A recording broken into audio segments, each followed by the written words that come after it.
Buenas tardes al público que nos sigue a través de las redes sociales de la Academia Colombiana de Ciencias Económicas. El día de hoy tenemos la séptima sesión del ciclo de conferencias sobre economía y orden mundial con el tema Las relaciones económicas de China y América Latina 2001-2018, dictada por el secretario general de la ACCE, Alcides Gómez, que será comentada por el profesor Carlos Martínez de la Universidad Nacional de Colombia, también miembro de nuestra academia. Con el fin de contextualizar a la audiencia, haremos un breve perfil de lo que constituye la Red Asia-América Latina. En 2015 se creó una red interdisciplinaria integrada por 12 profesores de la Universidad Nacional adscritos a 6 facultades: Ciencias Humanas, Ciencias Económicas, Artes, Ciencias, Derecho y Ciencia Política y Medicina, y el Instituto de Estudios Políticos y Relaciones Internacionales IEPRI, junto con profesores de las universidades Externado y Javeriana, así como otros expertos con el objetivo de fomentar los vínculos académicos con los países asiáticos.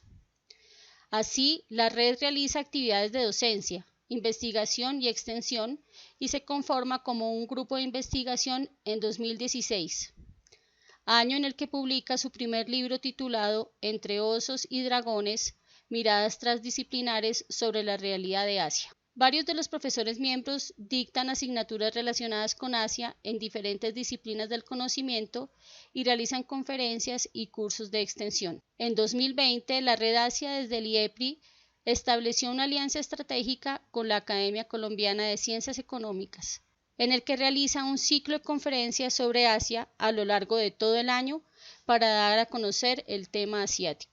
Los invitamos a participar por chat desde las redes con sus inquietudes o comentarios.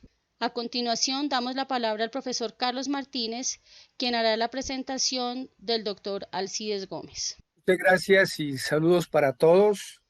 El profesor Alcides Gómez es economista de la Universidad Nacional de Colombia, magíster en Ciencias Económicas de la Universidad Católica de Lovaina, catedrático emérito de la Universidad Nacional de Colombia, miembro de número de la Academia Colombiana de Ciencias Económicas, miembro de la Asociación Colombiana de Historia Económica, también miembro de la Asociación Colombiana de Historiadores y es nuestro actual secretario general de la Academia Colombiana de Ciencias Económicas.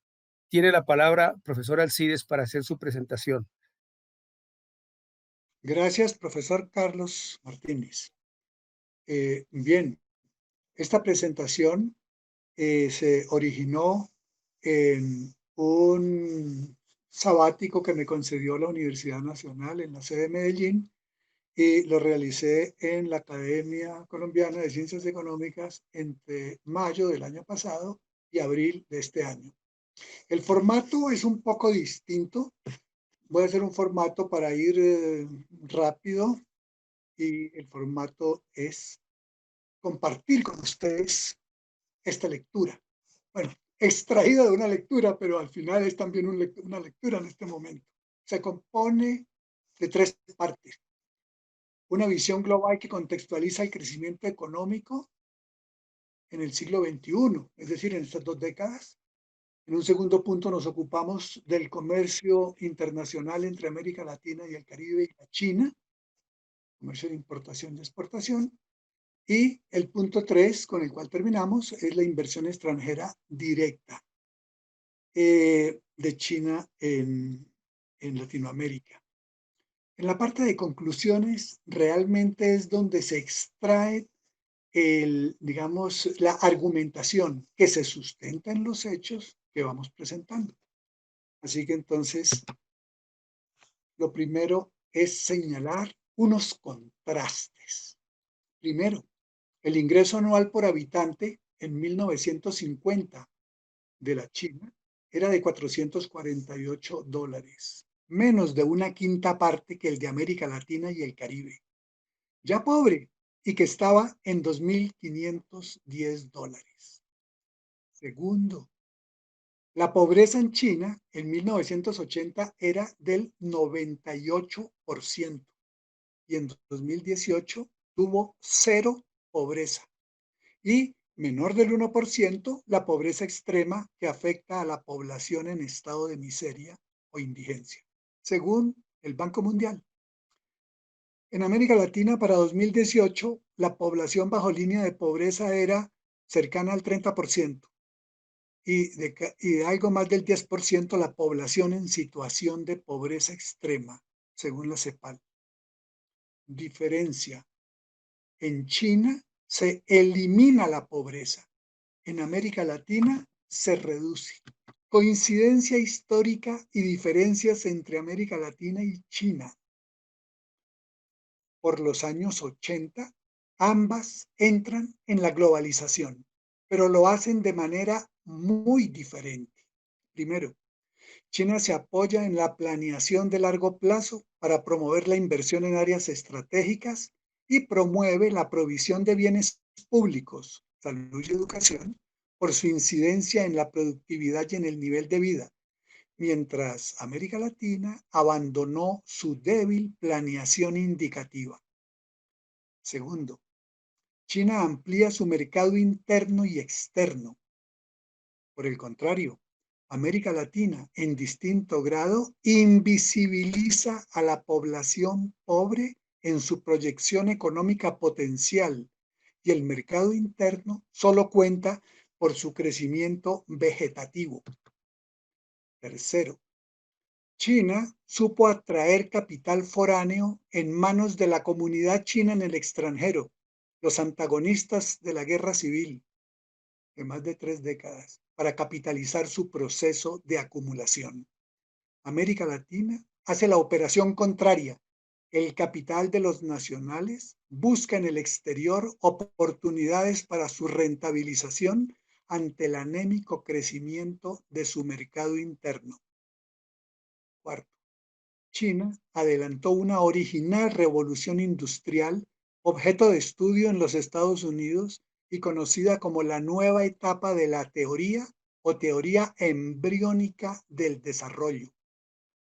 América Latina truncó el proceso de industrialización sustitutiva con apoyo del Estado en los países que por su talla y población habían avanzado en ella. Confió ciegamente en la sapiencia de la mano invisible para la asignación eficiente de los recursos según la prescripción del Banco Mundial y del Fondo Monetario Internacional.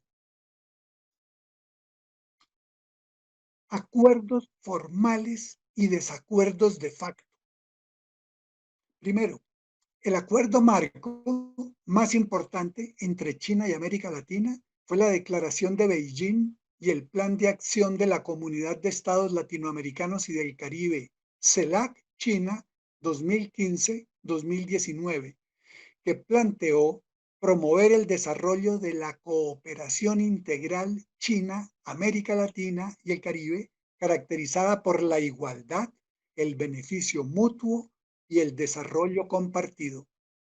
No obstante, por parte de China se impone como hecho central su poder negociador, vale decir, la verticalidad de la fuerza gravitacional derivada del tamaño y dinamismo de su economía. Segundo, las naciones más pequeñas que orbitan alrededor de China lo hacen en un plano de desigualdad de hecho, esto es, con poder de negociación asimétrica para el suministro sostenido de las materias primas que requiere su aparato productivo y por tanto la pregonada horizontalidad en las relaciones hace parte del discurso del soft power, como llaman algunos politólogos a la diplomacia del gigante asiático. Bien, entrando ya en nuestro primer punto, crecimiento económico en el siglo XXI por regiones. América Latina no ha sabido ni podido trazarse una meta de largo plazo. Todas las experiencias exitosas en el mundo han pasado por procesos de industrialización, acordes con el desarrollo de la tecnología vigente. Trátese de grandes territorios como China o la India, o pequeños, los llamados tempranamente dragones asiáticos, como Corea del Sur, Singapur, Taiwán y Hong Kong, o los de más reciente desarrollo y denominados tigres asiáticos de primera generación, Malasia, Tailandia, Indonesia, Filipinas y Vietnam, seguidos por una segunda generación, Camboya, Laos y Myanmar, antigua Birmania. Veamos la tasa media de crecimiento para el trienio 2017-2019 para algunos de estos países que hemos mencionado su zona de origen. India, 7.2% como tasa de crecimiento del PIB en esos 3 años. Camboya, 6.8%. Laos y Vietnam, 6.8%. Myanmar, 6.8%. China, 6.6%. Filipinas, 6.6%. Indonesia, 5.2%. Malasia, 5.2%, según el Banco Mundial. Bien. Esta tabla 2 presenta el crecimiento medio anual comparado del Producto Interno Bruto per cápita entre 2001 y 2018 por países líderes, zonas y regiones económicas. Ese periodo entonces lo tomé,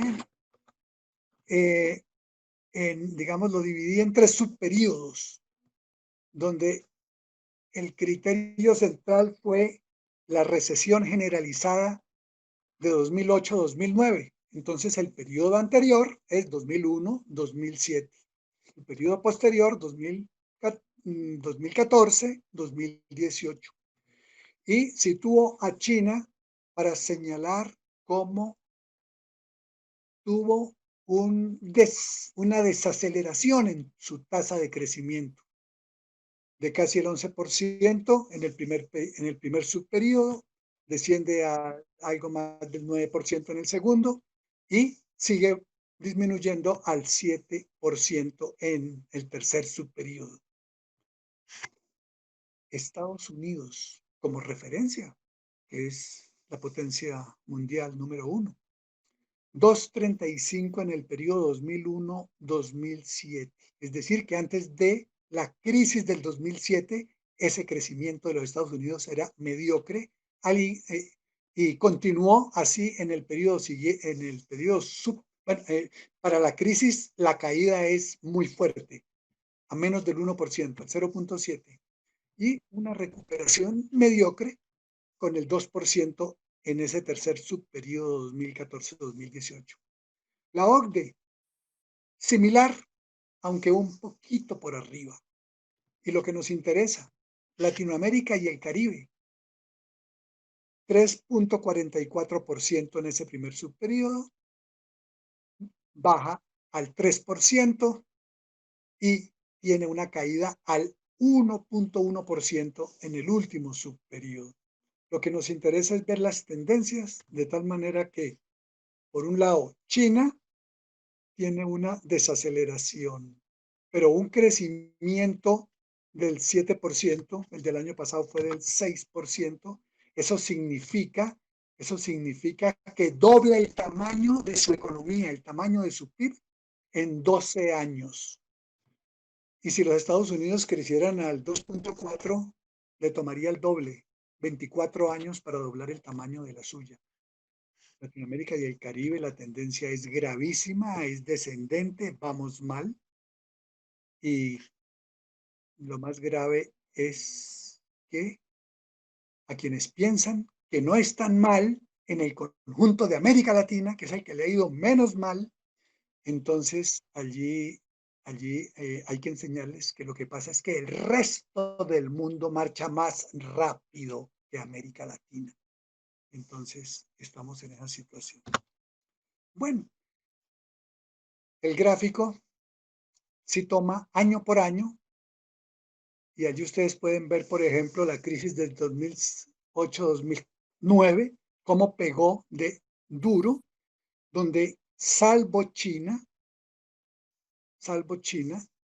los otros tres, Estados Unidos, la OCDE y América Latina, tuvieron en ese periodo de la crisis crecimiento negativo, es decir, un decrecimiento. Bien. Occidente tuvo un crecimiento por debajo de su tendencia histórica, previa a la crisis de 2008, que se convertiría en la gran crisis económica del mundo atlántico en 2008-2009. Para no decir que es crisis económica mundial, sino sobre todo atlántica, de los países desarrollados del Atlántico. América Latina y el Caribe se benefició de la demanda china en expansión por bienes primarios, con crecimiento de su PIB al 3.4% anual en ese primer subperiodo del crecimiento económico. El gigante asiático cuadruplicó su participación en el PIB mundial entre 2000 y 2016, al pasar del 3.6% a más del 15% del PIB mundial. Extraordinario logro en tan solo 16 años. La recesión y la crisis económica mundial de 2007-2008 no impactó a China, apenas la rozó. Su tasa de crecimiento económico, dado el ímpetu inicial, desaceleró su crecimiento del 10.8 al 9.1%, en tanto que los Estados Unidos caían del 2.3 al 0.7 y la OCDE del 2.5 al 0.9, como promedio anual entre 2008 y 2013 por el efecto prolongado de la crisis, como se mostró en la tabla 2. Con el fin del gran ciclo de precios de materias primas entre 2011 y 2014, continuó la desaceleración de la economía china y aún así, en el último periodo 2014-2018, el PIB por habitante creció al elevado 7% por año, comparado con el lento crecimiento económico del 2% de los Estados Unidos. El desempeño también fue mediocre para los países de la OCDE, los cuales crecieron al 2.3%. América Latina llevó la peor parte por la caída de la demanda externa, las exportaciones, tanto en cantidades como en precios, y por tanto, su crecimiento económico en 2014-2018 fue tan bajo del 1.1%. La desaceleración de la demanda china por commodities, por exceso de capacidad subutilizada en sus plantas industriales, por elevados inventarios, como resultado de la caída de la demanda mundial, se hizo sentir. La señal vino dada por el desplome de los precios del barril de petróleo Brent de $105 en junio de 2014 a menos de $45 en enero de 2015. Y por ello, el crecimiento del PIB latinoamericano caería al 1.1% anual en ese tercer subperíodo del comportamiento económico 2014-2018.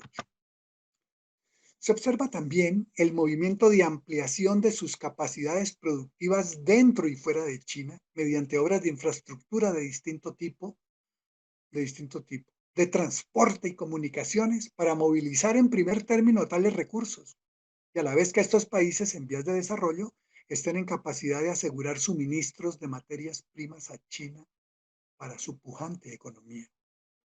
En palabras de un experto, se trata de tener el poder sobre la geografía para acceder a los recursos y a los medios de transporte. Tal interés de orden geopolítico está desbordando y subvirtiendo el orden internacional contemporáneo. Es el profesor Carlos Arturo Patiño. Coincide, entonces ya pasando al segundo punto, nos interesa que es el comercio internacional de América Latina y China. Coincide la admisión de China a la Organización Mundial de Comercio, la OMC, desde noviembre de 2001, con el título ganado del Taller del Mundo, y al final de esa primera década del siglo XXI, ser reconocida como la primera economía del planeta exportadora de manufacturas y equipos, al relegar a Alemania desde 2009 al segundo puesto. Al término del 2018, el comercio bilateral entre China y América Latina sobrepasaba los 307.400 millones de dólares, según la Administración General de Aduanas de China, que lleva esas estadísticas.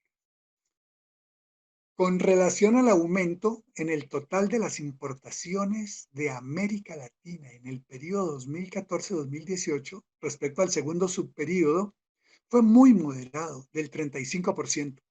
Se trató de un tenue aumento de las importaciones como consecuencia de la menor capacidad importadora de América Latina por la caída de los precios de los commodities, por la pérdida de impulso de la demanda china por los mismos, a su vez resultado de la ralentización de la demanda mundial, agudizada por las políticas neoproteccionistas del presidente Trump con la puesta en práctica desde 2017 de su guerra de aranceles, principalmente contra China. Bien, este es el cuadro que resume lo que América Latina importa desde China en esos 3 subperiodos, y entonces los ítems son máquinas y material eléctrico en primer lugar. Estamos hablando de 10.450 millones de dólares, el 31.3%. En el segundo subperiodo aumenta a 42.637 millones, pero observen que conserva la misma participación, muy similar. Además, acá al comienzo se estaba empezando, entonces por eso ese aparente crecimiento grande. Y ya para el tercer periodo a 57.661 millones de dólares, 31.8%, manteniendo esa proporción dentro del total de importaciones de América Latina. En segundo término, máquinas y aparatos mecánicos. Entonces, bueno, estamos hablando de 6.600 millones de dólares, participación del 20%. Para el segundo subperiodo aumenta a 27.000, pero conserva la participación, 20.3%. Y para el tercero hay una leve disminución en la participación porcentual, 18.5%. Ya bastante lejos están vehículos, y de allí para abajo es inferior al 5% la participación. Entonces, del 3.1%, aumento al 4% para el segundo subperiodo y al 4.6% en el tercer subperiodo. Productos químicos orgánicos. Productos químicos orgánicos, entonces 1.000 millones pasa a 4.000 millones, sube a 5.000 y la participación se mantiene sobre el 3%. Plástico. Plástico, 877 millones, 2.6% de participación. Al segundo subperiodo hay una caída muy importante a 339, cae al 0.3% y luego 5.416 nuevamente al 3%.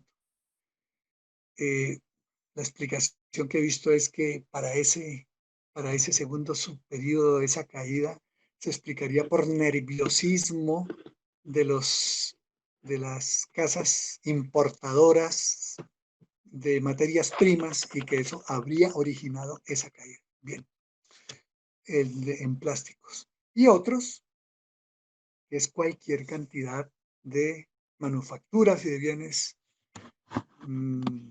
hecho en China. Bien, pero sobre el total entonces tenemos 33.000 al empezar el primer subperiodo, un ascenso a 134.000 al segundo subperiodo y a 181.000 allí para el tercer subperiodo. Bueno, la representación entonces gráfica que nos muestra, digamos, esas proporciones: máquinas y aparatos y material eléctrico en azul, en ocre las máquinas y aparatos y artefactos mecánicos, y ya por debajo del 5% están entonces esos, lo que son vehículos, productos químicos, orgánicos y los plásticos. El patrón de exportaciones de China hacia América Latina sigue la misma pauta que para el resto del mundo. La primacía la tienen las máquinas, aparatos y material eléctrico, con mayor demanda relativa para América Latina que para el resto del mundo, de unos 6 a 8 puntos porcentuales por encima para América Latina. También cabe una explicación adicional. China prioriza la exportación de maquinaria y equipos más sofisticados que en el pasado al incorporar innovaciones tecnológicas, fruto de investigación y desarrollo, más innovación. Las exportaciones de América Latina. En el año 90 ya pasamos a exportaciones, que es lo que exporta América Latina. En el año 90, $875.000. En el año 2000, casi $4 millones. El promedio anual para el 2014 al 2018, cerca de los $100.000 millones.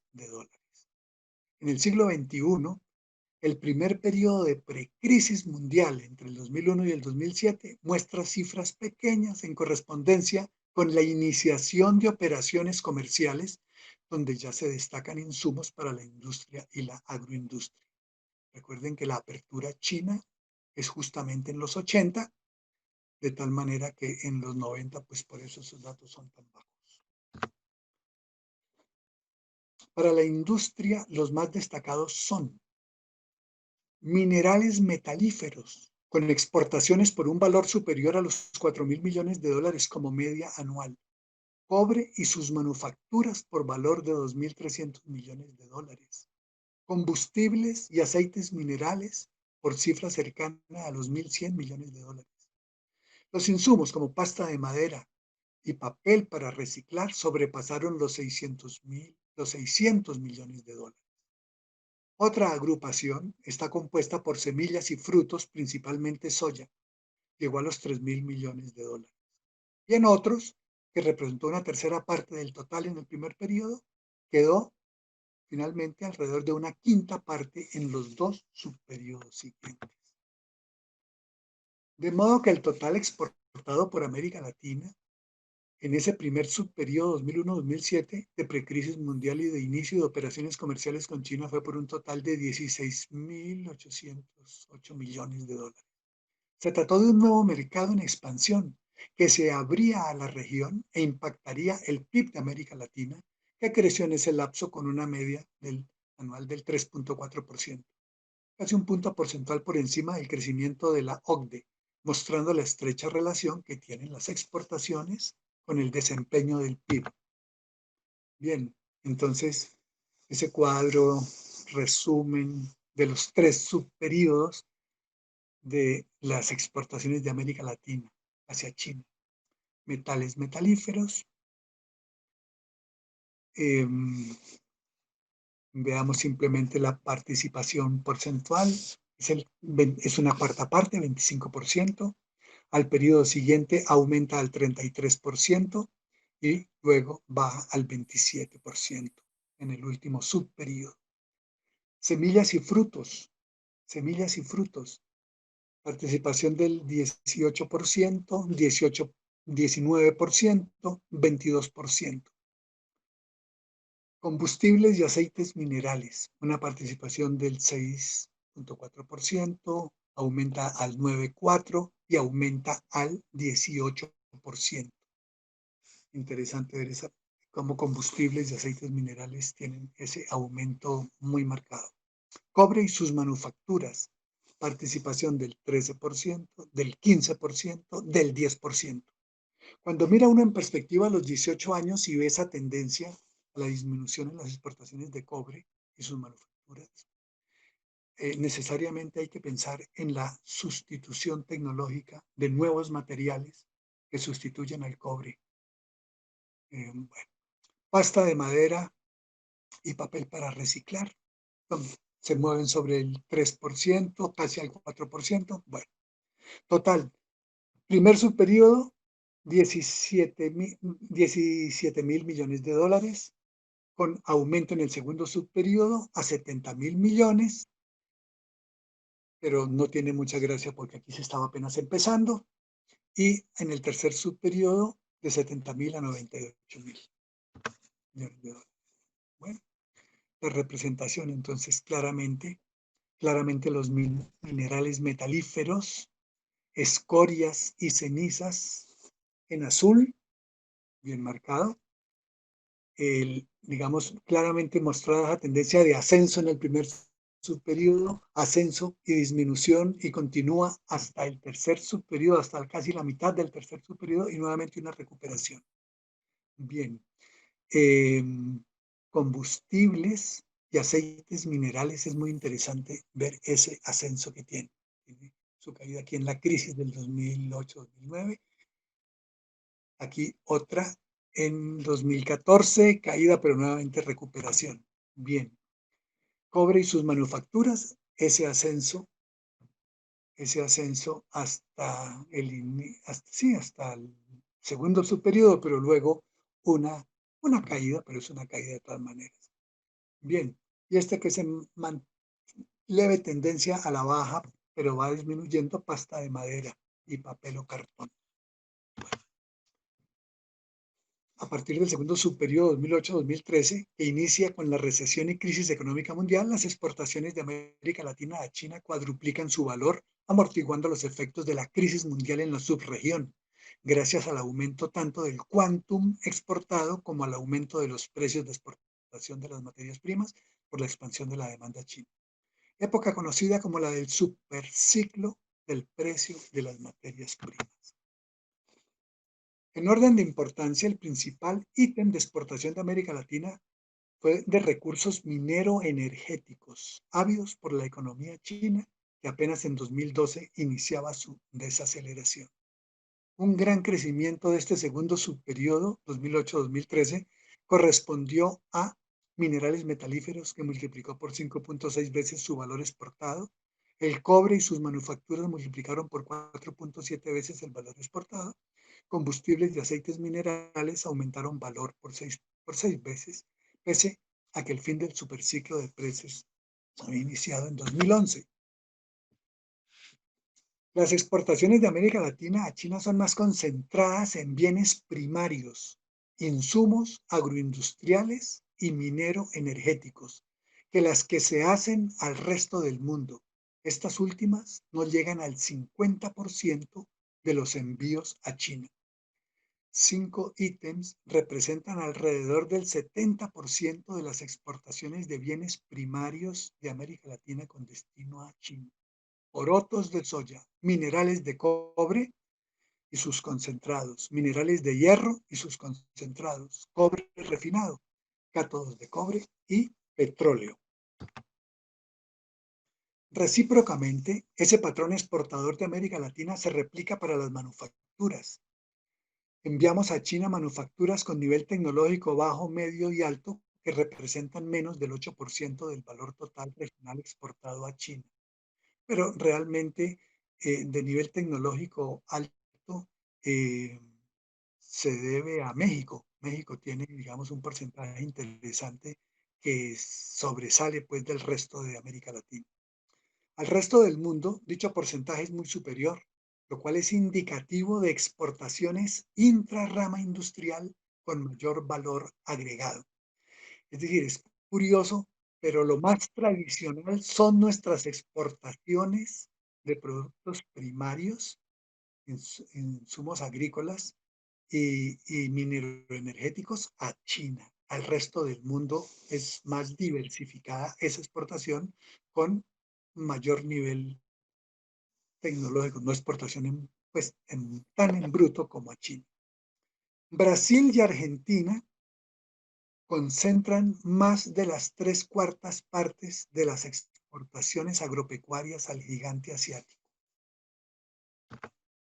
A lo largo de las casi 2 décadas transcurridas en el siglo XXI, un rasgo del comercio internacional está dado por el déficit de carácter estructural de la balanza comercial entre América Latina y China. América Latina exporta bienes primarios con un peso entre el 75 al 80% de su canasta exportadora, principalmente insumos agroindustriales y mineroenergéticos, que son bienes interrama. China exporta maquinaria, equipos, insumos industriales y automotores, que hacen un 60% más o menos, y el resto por toda clase de manufacturas. La media anual del déficit para América Latina por mayores importaciones que exportaciones en cada uno de los subperiodos se ha venido incrementando. Primer subperiodo, 16.000 millones de dólares de déficit para América Latina. Segundo subperiodo, 63.000 millones. Y último subperiodo, un déficit por 83.000 millones como promedio anual, a pesar de la contención en las importaciones de América Latina. Por el lado de las exportaciones, se repite el viejo modelo de una oferta muy limitada de bienes primarios interrama, agrícolas, mineros y energéticos, en cuya cadena de valor solo se han incorporado sus costos de extracción para los minero-energéticos, unos y otros con muy bajo valor agregado, especialmente para frutos y semillas. Como ocurriera con el modelo tradicional de la segunda mitad del siglo XIX y del XX. Las importaciones provenientes de un inmenso país que hace su propia revolución industrial y ofrece una infinita canasta de bienes manufacturados con toda la gama de tecnología incorporada, desde la más sencilla hasta la más sofisticada, hace que necesariamente haya desequilibrio con América Latina y sus amplias necesidades insatisfechas de modernización. Bien, y con ese punto, bueno, la representación gráfica, las importaciones en azul, nuestras exportaciones en amarillo y entonces en verde representado el déficit, que se ensancha en el segundo subperiodo y que se trata de mantener, que no aumente en el tercer subperiodo. Debía ser en rojo realmente ese déficit, pero bueno, se le puso a verde. Bien, llegamos entonces a nuestro tercer punto, inversión extranjera directa.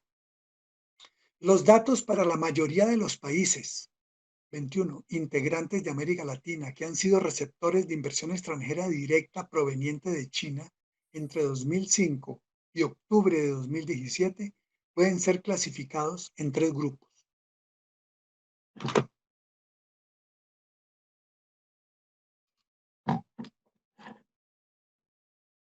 Grandes receptores de inversión extranjera directa con sumas superiores a 5.000 millones.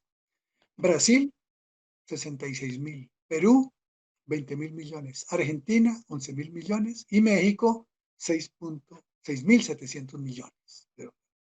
Medianos receptores de inversión extranjera directa, con sumas iguales o menores de 5.000 millones, pero igual o superiores a 1.000 millones. Jamaica, 2.3. Venezuela, 2. Antigua y Barbuda, 2.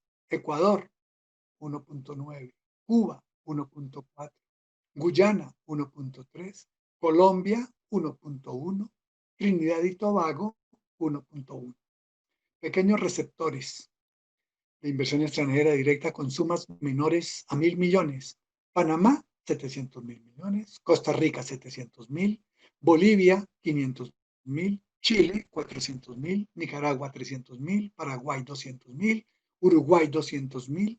Surinam, 100.000. Y Haití, 100.000.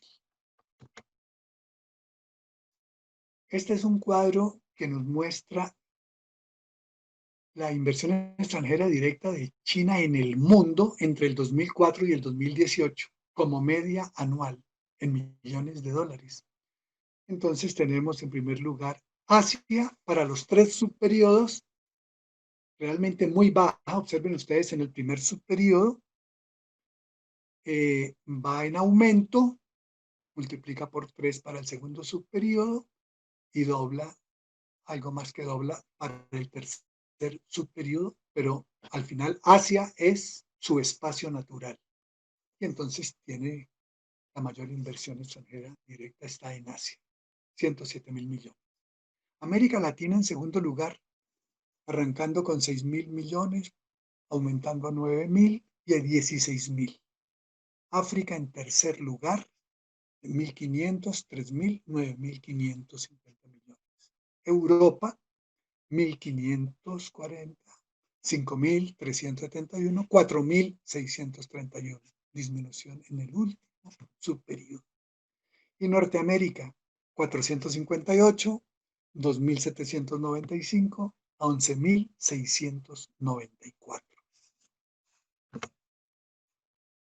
En el primer subperiodo, las corrientes de inversión para las economías en desarrollo, como flujos mundiales, tuvieron un ascenso leve, dadas las secuelas presentes dejadas por la recesión de fin de siglo. En el segundo subperiodo, poscrisis financiera mundial 2008-2013, hubo un ascenso más marcado, como puede apreciarse en el gráfico 5 que tenemos más adelante. En este subperiodo se triplicó el monto de la inversión extranjera directa. A partir del tercer subperiodo, 2014-2018, hubo un ascenso importante en magnitud en la inversión extranjera directa en adquisición de activos, stock, que en el flujo de inversión extranjera directa. Bueno, entonces aquí es esa inversión extranjera directa de China con adquisiciones de empresas. Es decir, es la IED en stocks en América Latina y el Caribe. Observen ustedes que las cifras, está año por año, pero observen ustedes que las cifras al final de 2015-2016 están superando los 150.000 millones, los 200.000 millones, 207.000 millones al final. Bueno, observación. Esa es el tipo de inversión menos deseable, porque es simplemente adquisición de activos. ¿Qué significa? Cambio de titularidades.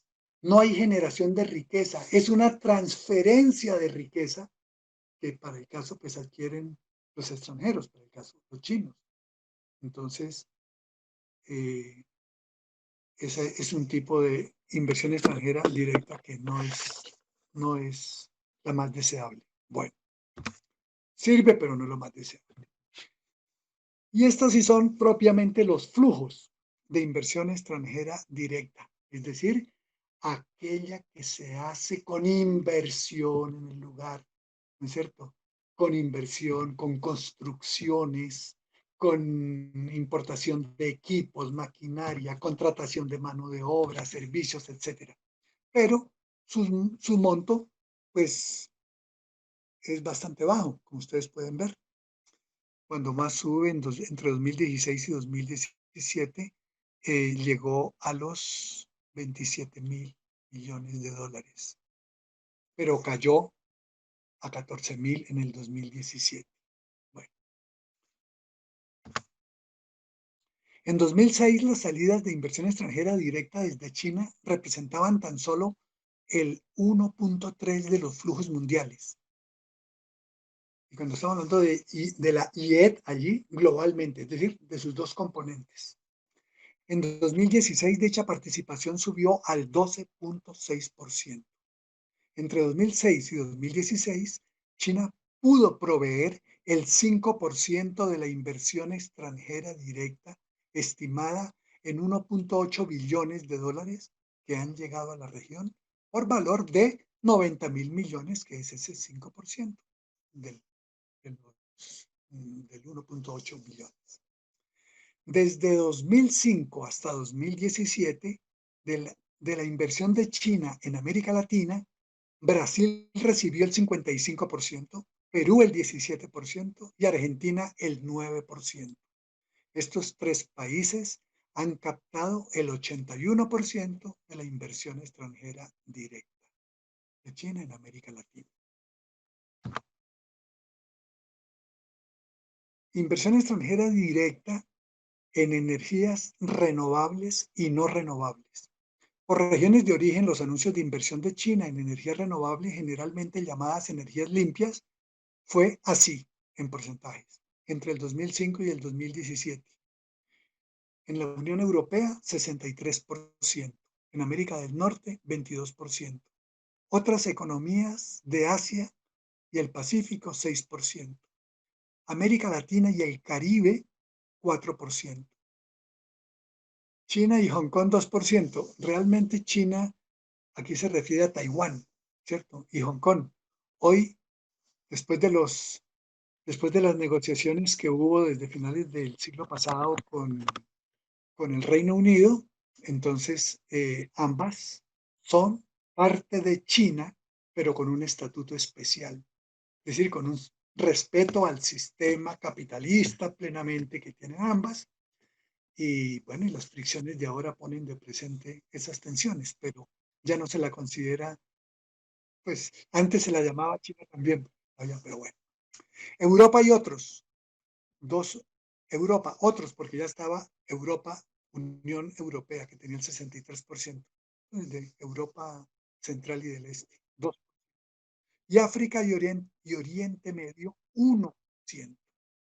Con el fin del ciclo de los buenos precios para las materias primas, también cambió de manera importante la composición de la IED en América Latina por el desarrollo de las energías renovables. Inversión extranjera directa en tierras. En América Latina para 2012, 3 países son reportados como saqueados, dada la magnitud de la tierra acaparada por adquisiciones de extranjeros.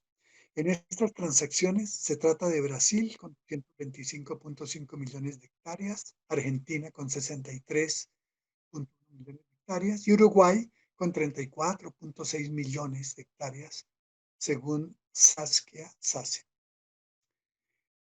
El término transacciones no se limita a compra y venta de tierras, es más amplio, puesto que comprende la transferencia de derechos de uso, propiedad de tierras mediante ventas o posesión con control de la misma, mediante concesión o simplemente arriendo. El término de acaparamiento en el contexto histórico, en el caso de Colombia, se asocia con el despojo y la acumulación, por lo cual no está asociado únicamente a procesos recientes y a teorizaciones con base en el orden internacional. El acaparamiento de tierras se refiere, en el caso colombiano, principalmente a dinámicas nacionales, regionales y locales estructurales que han sido vinculadas a las explicaciones sobre la configuración de la forma espacial del Estado, las dinámicas regionales, el poder político y los orígenes del conflicto armado colombiano. Esto es de Rodríguez Vladimir y su equipo de colaboradores en la Universidad Externado de Colombia. Conclusiones. Primera, China fue la economía más grande del mundo a comienzos del siglo XIX, ya que participaba con el 33% del PIB del planeta, cuando Inglaterra apenas tenía el 5%. A mediados de ese siglo sufrió las 2 guerras del opio y al finalizar el mismo siglo XIX sufrió a las 8 potencias imperiales de la época que le declararon la guerra. Hoy pregona el sueño chino para reclamar por la vía pacífica su lugar de gran potencia en todos los campos y hacen por todo el mundo lo que siempre han sabido hacer bien en lo económico, negocios. Segunda, los países en vías de desarrollo en la terminología de las Naciones Unidas se volvieron más vulnerables en la medida que las políticas públicas con las reformas perdieron autonomía por la mayor injerencia de organismos internacionales que sirvieron de caja de resonancia para los intereses de todo tipo de las corporaciones transnacionales.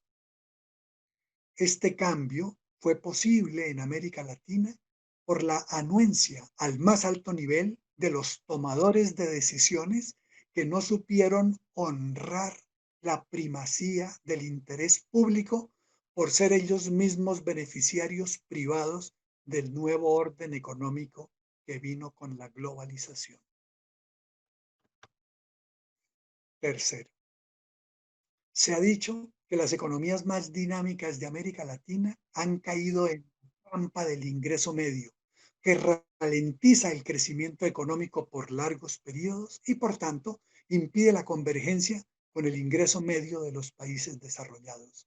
América Latina tiene que comprender por fin que su desarrollo no está afuera, sino también adentro, a donde no hemos querido mirar.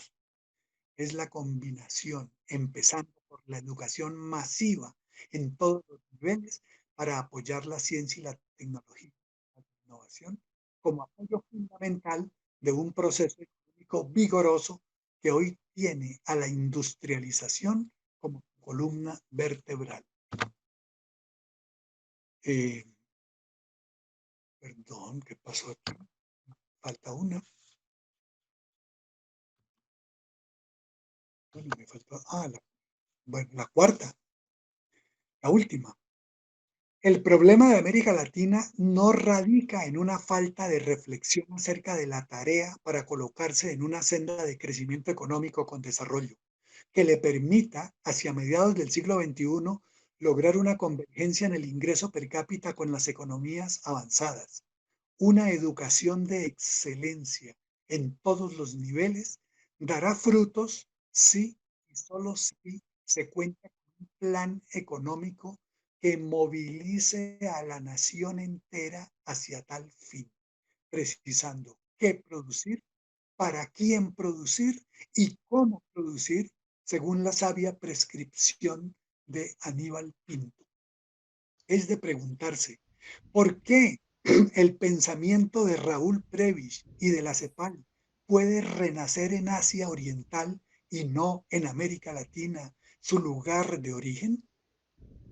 Quizá y sea por un problema más de poder para mantener el statu quo que de saber para cambiar.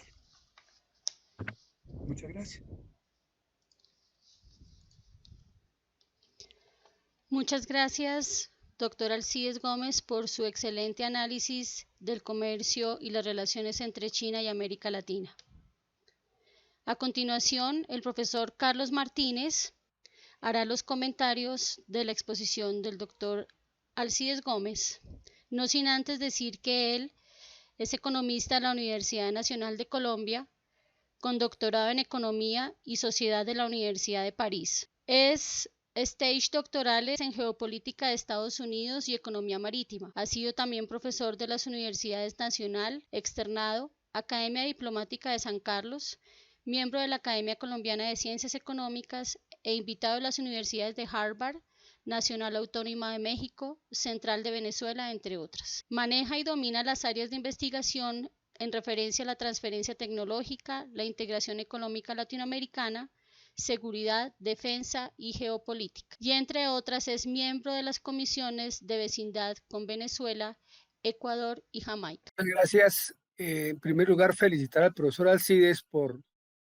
hacernos pensar un poco en las relaciones que América Latina tiene con China en estos momentos en que China y Estados Unidos controlan muy buena parte de las comunicaciones a nivel mundial, porque China acaba de lanzar una nave a Marte, que eso nadie lo imaginaba hace un tiempo, y porque los Estados Unidos decidió sacar a sus diplomáticos del consulado en Houston, que muestran unos elementos aparentemente de gran dificultad para el manejo del comercio mundial. En ese contexto, hacer los análisis sobre las relaciones de América Latina y el Caribe, en primer lugar, nos debe llevar a los puntos centrales de la presentación que ha hecho el profesor Alcides. En primer lugar, yo quiero destacar que uno de los elementos que América Latina tiene hoy de dificultad es que ha invisibilizado a los pobres como potenciales dinamizadores del mercado interno. No hay una preocupación fundamental por incorporarlos en el ámbito de ese mercado interno, que la China sí lo ha hecho. La China en menos de 40 años ha sacado de la pobreza más de 400 millones de su población. Eso no es tan fácil decirlo porque eso equivale casi a la población de Europa. Y en el caso de América Latina hemos tenido esa gran dificultad estructural.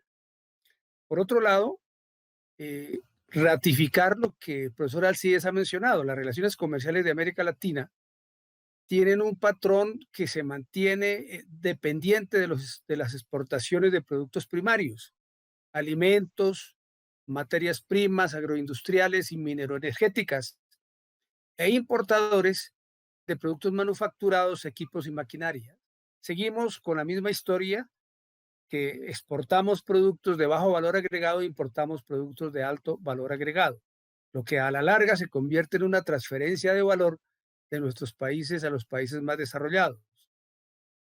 Otro aspecto relevante de la presentación que es importante eh, asignarlo como un aspecto central de la presentación es el fenómeno que para muchos es un grave problema, para otros es una caracterización de la nueva forma de relacionar China con el resto del mundo, casi que en una nueva teoría del Estado moderno, y es la compra masiva de tierras en el mundo, y específicamente para resolver problemas alimentarios o de seguridad alimentaria de la China, porque además tenemos en esas condiciones la provisión de materias primas, tal vez incorporadas a las mismas tierras que se compran, y los recursos hídricos, porque la China de esa manera puede resolver parte de sus dificultades en seguridad alimentaria. Y la pregunta es si ese hecho, ese fenómeno de compra de tierras, se puede ir traduciendo en una afectación de la seguridad alimentaria de América Latina. Claro, tendríamos que preguntarnos, en el caso colombiano, si nosotros tenemos una estructura agraria suficientemente clara, porque no tenemos ni siquiera un censo agropecuario hace mucho tiempo, y la fractura por el conflicto en Colombia no tiene mucha claridad de qué defenderíamos nosotros cuando estamos procurando evitar esas ventas de tierras, o si no se evita la compra de esas tierras, cómo condicionamos esa articulación de lo que podría ser un enclave económico futuro. Pero en el escenario internacional es otro aspecto que quería destacar de la presentación. Se está hablando ya del soft power chino, es decir, de un mecanismo que no es necesariamente militar, como ocurre con el fuerte poder que los Estados Unidos ha impuesto por el mundo. China solamente tiene una base militar construida en el África frente a 800 bases militares que tiene Estados Unidos por el mundo. Son dos maneras de controlar, orientar el comercio mundial. Se ha dicho que por la caracterización que la China ha tenido en el apoyo a los megaproyectos que son de su interés estratégico, China está construyendo una especie de plan Marshall, pero es un plan Marshall diferente. El plan Marshall de los Estados Unidos fue con un dinero fiduciario, con la emisión de papeles, pero que afectó desde esa época profundamente la autonomía de la economía de Europa, por ejemplo. Ese plan Marshall condicionó la economía europea hasta hoy. Hoy ni siquiera Europa se puede decir que tiene un plan de seguridad propio, plan de defensa propio. China defiende en su discurso a nivel internacional la cooperación, y por eso cree que los megaproyectos que impulsa son megaproyectos que deben incorporar zonas atrasadas de los territorios donde quiere vincularse. Ese es su planteamiento, y lo quiere plantear procurando valorizar los productos de territorios relativamente aislados. Pues eso es de interés del país receptor, pero naturalmente de interés de la China. Y por otro lado, China defiende el ámbito del multilateralismo, mientras que si contrastamos esa posición con los Estados Unidos con el señor Trump, pues ha trazado una política de nacional proteccionismo. A otros lo llamarán nacional fascismo, pero nacional proteccionismo hablando en términos económicos. ¿Qué es lo que ha facilitado también a que la China tenga una gran influencia a nivel de la economía mundial? Por una parte, las dificultades de acceso al crédito. Hay grandes dificultades, hay muchas condicionalidades, y si hablamos de los créditos que tienen origen, por ejemplo, en el Banco Mundial o en el Fondo Monetario Internacional, son créditos condicionantes del esquema de producción y del esquema de distribución, incluso del tema del gasto público, y defienden efectos, por ejemplo, asociados con la privatización. En el caso chino, pues hay más facilidad en los créditos y en consecuencia esto ha sido como una especie de bálsamo para las dificultades de crédito de América Latina, pero también para Europa y mucho más para los países del Asia. China es un gran acreedor hoy por hoy. Tanto, por ejemplo, que la China ha superado al Banco Asiático de Desarrollo en la financiación de la infraestructura de la región, que son grandes megaproyectos. Sin embargo, esto pues ha conducido a críticas porque a veces el tema de la información a nivel mundial no es suficientemente claro. Y, por ejemplo, hay algunos personajes que han conducido la historia de Occidente que están hablando de que el presidente Xi Jinping ha estado construyendo un club de la China, cuando se trata de explicar en qué consiste la política estratégica de la China para relocalizarse a nivel mundial en todos los 5 continentes, con la franja y la ruta como su política estratégica de vinculación a la economía mundial. El presidente entonces dice, no estamos constituyendo un club de China, sino que estamos creando un esquema en las relaciones económicas internacionales diferentes de las que han tenido antes. Por ejemplo, el yuan, que es una moneda que hace 20 años no tenía una gran importancia en la economía mundial, hoy la tiene. Buena parte del comercio mundial, casi el 15% del comercio mundial se transa en yuanes, antes no ocurría. Y hay otras monedas que están progresivamente sustituyendo al dólar. El yuan, por ejemplo, Estados Unidos le ha pedido a China que como China ha crecido tanto, como lo mencionaba el profesor Alcides, comparativamente con la OCDE y con Estados Unidos, que lo lógico es que el yuan se revalúe, pero con un espíritu de malicia indígena latinoamericana, los chinos han dicho, no vamos a revaluar el yuan, vamos a incrementar salarios. Y entonces, progresivamente se está quitando la idea de que los salarios en la China son muy bajos, son de un ámbito esclavista, etcétera, pero efectivamente el incremento salarial en sustitución de la revaluación del yuan ha permitido fortalecer el mercado interno chino. China, ante las dificultades en el mercado externo, lo que ha hecho es fortalecer su mercado interno. Y su política de infraestructura a nivel mundial pretende fortalecer esa economía. Entonces, tendríamos que ver qué pasa en esa nueva esquema de las guerras de las monedas, yuan-dólar. Y hablemos un poco entonces de la franja y la ruta, que es la propuesta política que, siendo que hoy se llama la franja y la ruta, en alguna otra época se llamó la ruta de la seda, que mantiene la misma caracterización de vincular la economía china a Europa en esa época, pero hoy por hoy la franja y la ruta no solamente vincula a los países vecinos de la China a Europa, sino a nivel de los 5 continentes. O sea que la China actúa con visión de largo plazo.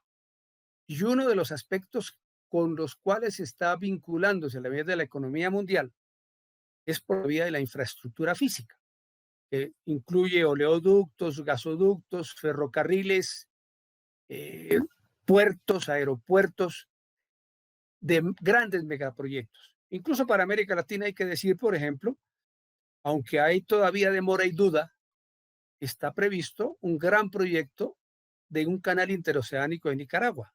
Por ahora es un proyecto. Para muchos no debería ocurrir.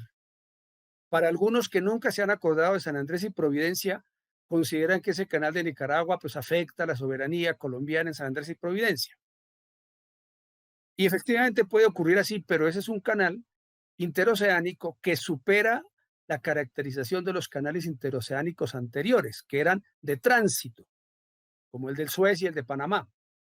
El de Nicaragua va a ser una constelación de polos de desarrollo en el territorio nicaragüense. Y hablo que es un proyecto solamente. Pero también hay otro proyecto que tiene que ver fundamentalmente con otro canal bioceánico, Brasil, Bolivia, Perú. Ambos tienen un valor a cifras del 2018 de 50.000 millones de dólares. Entonces aquí aparece una nueva teoría del Estado en el sentido de que esas inversiones que se hacen o el gran endeudamiento que tiene China para poder cumplir con esos propósitos, pues es una deuda, pero es una deuda de Estado. El Estado es quien es garante de las deudas que tiene que hacer China para hacer ese tipo de proyectos. Y con la China, con el avance tan importante en telecomunicaciones, en tecnología, ya no podemos estar hablando de transporte multimodal, hablando solamente de la vía férrea, la terrestre, la aérea, sino que tenemos que hablar de la espacial, pero una más, que es la digital, que va a crear una nueva condición del tema de producción a nivel mundial, por ejemplo, con las impresoras 3D. En alguna época uno hablaba de la relocalización de la producción en varios países y en la última etapa, la maquila. Pues aquí con las impresoras 3D se puede hacer el diseño en un país, se envía a otro y allí se puede producir. Ya se estaba haciendo y se ha estado haciendo a propósito del COVID-19. Así que hay que reconocer un poco esa condición que la China ha tenido. En relación a América Latina, también en la ponencia que hace el profesor Alcides, está la declaración de Beijing de 2015, en donde una reunión que hace el CELAC con la China plantean una perspectiva de intercambio y de fortalecimiento del gana-gana entre las dos regiones 2015-2019. Pues ya con los cambios a nivel político, a nivel regional, los cambios en Brasil, en Bolivia, etcétera, pues se ha modificado un poco esta dinámica, pero estaba previsto que eso significaría la ruta que se debería cumplir en las relaciones China-América Latina. El problema es que América Latina pues sigue todavía con su visión cortoplacista. No es la perspectiva china que, mirando en su historia hacia atrás, como lo mencionaba el profesor Alcides en el siglo XIX, sino mirando hacia adelante, piensa en el largo plazo. Pero ¿cuál es el problema? América Latina se vincula a esa dinámica tan poderosa de la China con una estructura exportadora del siglo XIX. Si seguimos todavía con esa dependencia. Pero uno se preguntaría en el caso colombiano, ¿qué podríamos hacer nosotros en el sector agrícola aquí con esa forma en que han ido eliminando las propiedades sobre la tierra, con esa guerra sucia que se ha creado en el país, que ni siquiera nos ha permitido hoy tener un censo agropecuario que dijéramos qué tipo de tierra se tiene y qué tipo de propiedad se tiene? ¿Es una propiedad lícita o ilícita? Pero ahí es donde viene pues un aspecto que la ponencia nos llama la atención y que es importante tenerla en cuenta, y es la compra de tierras. Hay unas cifras que presenta la ponencia del profesor Alcides, muestra que China le ha comprado a Brasil 225 millones de hectáreas, Argentina 63 millones, Uruguay 34, Colombia un poco menos, pero en todo caso, eso es una caracterización que no es diferente en el ámbito industrial. La China no solamente compra, digamos, o tecnología o productos, sino que compra la empresa completa. Cuando uno compra una empresa completa, pues compra todos los elementos tecnológicos, todo el tema de mercado y todo el tema de los insumos. Es decir, es un paquete completo el que se hace cuando hay ese tipo de adquisiciones. Es otro esquema que no es tan diferente del de que Estados Unidos ha hecho, pero Estados Unidos fundamentalmente ha aplicado es la implantación por adquisición mediante pago de licencias que se hacen por el uso de patentes, por ejemplo, que de pronto no hay ninguna transferencia real de capital, sino cobro de patentes, y por esa vía se han apropiado de nuestras empresas. No quiero repetir el cuadro que mencionó el profesor Alcides, pero sí quiero mencionar, por ejemplo, que el crecimiento económico comparado entre China, la OCDE y Estados Unidos muestra claramente que en los últimos 18 años, del 2001 al 2018, el crecimiento de la China ha sido muy superior al de la OCDE y muy superior al de Estados Unidos. Entonces, muchas analistas están pensando que esa guerra arancelaria que ha desatado el presidente Trump, que es curioso, cuando él sube a la presidencia, le declara la guerra a sus principales clientes, que son Canadá, México y China. Y sin embargo, pues ese esquema sigue funcionando hasta ahora. Por otro lado, en esa guerra comercial China-Estados Unidos, hay una situación no solamente de desventaja en el crecimiento por parte de Estados Unidos, sino de dependencia de los Estados Unidos de importaciones chinas. Las importaciones de Estados Unidos provenientes de China en el 2001 eran el 9% de las importaciones totales, pero pasa al 21,6% en el 2018.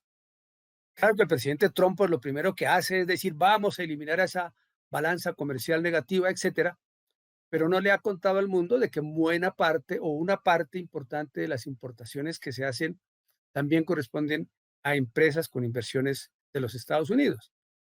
Entonces, ese es un falso negativo, por decirlo de alguna manera, en términos de balanza comercial.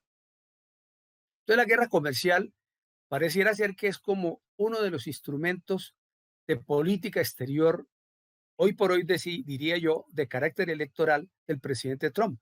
Una guerra comercial que finalmente lo que existe detrás de esa guerra comercial es una guerra tecnológica.